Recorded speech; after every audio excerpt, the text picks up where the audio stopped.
നിലമ്പൂരിൽ തെരഞ്ഞെടുപ്പ് ചൂടിനൊപ്പം പെരുന്നാൾ തിരക്ക് കൂടിയെത്തിയതോടെ ഉത്സവാന്തരീക്ഷമാണ്. പൊതുപര്യടനം മാറ്റിവെച്ച സ്ഥാനാർത്ഥികളെല്ലാം ഈദ്ഗാഹുകൾ രാവിലെ സന്ദർശിച്ചു. പെരുന്നാൾ സന്ദേശവും നൽകി. ഞങ്ങളുടെ നിലമ്പൂർ സ്ക്വാഡ് തയ്യാറാക്കിയ പെരുന്നാൾ സ്പെഷ്യൽ തെരഞ്ഞെടുപ്പ് റിപ്പോർട്ട്. പെരുന്നാൾ ദിനത്തിൽ UDF സ്ഥാനാർത്ഥി ആര്യാടൻ ഷൗക്കത്ത് രാവിലെ പള്ളിയിലെ ഈദ്ഗാഹിൽ പങ്കെടുത്തു. നിലമ്പൂർ മിനർവാപ്പടി സലഫി മസ്ജിദിലെ ഈദ്ഗാഹിലായിരുന്നു അദ്ദേഹം പങ്കെടുത്തത്. അതിനുശേഷം മുക്കട്ട ജുമാ മസ്ജിദ് പള്ളിയിലെത്തി വിശ്വാസികളോട് വോട്ട് തേടുകയും ചെയ്തു. മുക്കട്ട ജുമാ മസ്ജിദ് പള്ളിയോട് ചേർന്നുള്ള ഖബർസ്ഥാനിൽ പിതാവ് ആര്യാടൻ മുഹമ്മദിന്റെ ഖബർസ്ഥാനിലും പെരുന്നാൾ ദിനത്തിൽ അദ്ദേഹം എത്തി. ഉച്ചഭക്ഷണം പാട്ടക്കരിമ്പ് ഉന്നതിയിലെ നിവാസികൾക്കൊപ്പമായിരുന്നു.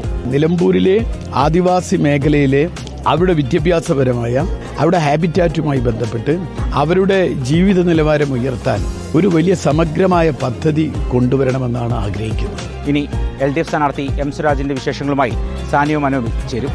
ഇടത് ക്യാമ്പിലും ഇന്ന് പെരുന്നാൾ ആഘോഷം പൊടിപൊടിക്കുകയാണ്. സ്ഥാനാർത്ഥി M. സ്വരാജ് വിവിധയിടങ്ങളിലൊക്കെ ചെന്ന് വോട്ടർമാരെയൊക്കെ നേരിട്ട് കാണുന്നുണ്ടായിരുന്നു. പക്ഷേ പൊതുപര്യടനം ഉണ്ടായിരുന്നില്ല. സ്ഥാനാർത്ഥി ഇന്ന് പ്രധാനമായും ഉണ്ടായിരുന്നത് മുക്കട്ടയിലും അതുപോലെ ചന്തമുക്കിലുമൊക്കെയുള്ള പള്ളികൾ കേന്ദ്രീകരിച്ച് അവിടെയുള്ള ഈദ്ഗാഹുകളിൽ വെച്ച് വോട്ട് അഭ്യർത്ഥിക്കുകയായിരുന്നു. പര്യടന പരിപാടിയൊക്കെ കടന്നു പോകുമ്പോൾ എല്ലാ സ്ഥലത്തും കൂടെ പഠിച്ചവരോ ഒരുമിച്ച് പ്രവർത്തിച്ചവരോ അയൽപക്കക്കാരോ ഒക്കെ ആയ ആളുകളുണ്ട് എന്നത് കാണാനും സൗഹൃദം പുതുക്കാനും എല്ലാം കഴിയുന്നതും തെരഞ്ഞെടുപ്പിന്റെ ചൂടേറിയ പ്രവർത്തനത്തിനിടയിൽ വളരെ നൈർമല്യമേറിയ ഒരു അനുഭവമാണ്. ഇനി PV അൻവറിന്റെ ക്യാമ്പിൽ നിന്ന് പെരുന്നാൾ വിശേഷങ്ങളുമായി അലി അക്ബർ ഷാ ചേരും. ചൂട് പിടിച്ച തെരഞ്ഞെടുപ്പ് ഓട്ടത്തിനിടയ്ക്ക് എടക്കര മസ്ജിദുസ്സലാമിലെത്തിയാണ് സ്വതന്ത്ര സ്ഥാനാർത്ഥി PV അൻവർ പെരുന്നാൾ നമസ്കാരം നിർവഹിച്ചത്. PV അൻവർ നേരത്തെ തന്നെ പള്ളിയിലെത്തി വോട്ടർമാരെ കണ്ടു, അവരോട് സംസാരിച്ചു.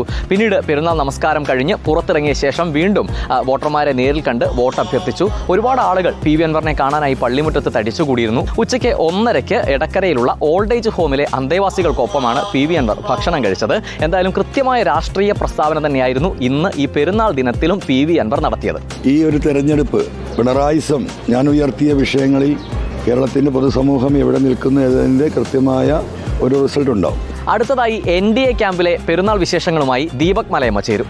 NDA സ്ഥാനാർത്ഥി അഡ്വക്കേറ്റ് മോഹൻ ജോർജ് ഇന്ന് പോത്തുകല്ല് പഞ്ചായത്തിലാണ് പ്രചാരണ പരിപാടികളിൽ പങ്കെടുക്കുന്നത്. രാവിലെ തന്നെ ഉപ്പടയിലെ വിവിധ കേന്ദ്രങ്ങളിലേക്ക് അദ്ദേഹം എത്തി. ചാത്തമുണ്ട സലഫി മസ്ജിദിലാണ് ആദ്യം സന്ദർശനം നടത്തിയത്. തുടർന്ന് അവിടെയുള്ള ആളുകളോട് കൃത്യമായി തന്നെ പെരുന്നാളിൻ്റെ സ്നേഹം അദ്ദേഹം പങ്കുവെക്കുകയും ചെയ്തു. അതിന് പിന്നാലെ ഉപ്പടയിലെ സുന്നി മസ്ജിദിലും ഒപ്പം തന്നെ ഓർത്തഡോക്സ് മസ്ജിദിലും അവിടെയുള്ള ഒരു ആശ്രമത്തിലും അദ്ദേഹം സന്ദർശനം നടത്തിയ ആളുകളെ കണ്ട് വോട്ട് അഭ്യർത്ഥിക്കുകയും ചെയ്തു എന്നുള്ളതാണ്. ഏതാണ്ട് ഉച്ചയോടുകൂടി കേന്ദ്രമന്ത്രി ജോർജ് കുര്യൻ കൂടി സ്ഥാനാർത്ഥിക്കൊപ്പം ചേർന്നു. ഇവിടെ മാറ്റം വരും, ശക്തമായ മാറ്റം വരും. നിങ്ങൾ ശ്രദ്ധിച്ചോളൂ. ഞാൻ പറഞ്ഞില്ല 2004 തെരഞ്ഞെടുപ്പിൽ മൂവാറ്റുപുഴയിൽ പാർലമെന്റിൽ മത്സരിച്ച PC തോമസ് എഴുതി തള്ളിയ ആളാണ്. പക്ഷേ അവസാനം വോട്ട് വന്നപ്പോൾ അദ്ദേഹം ജയിച്ചു.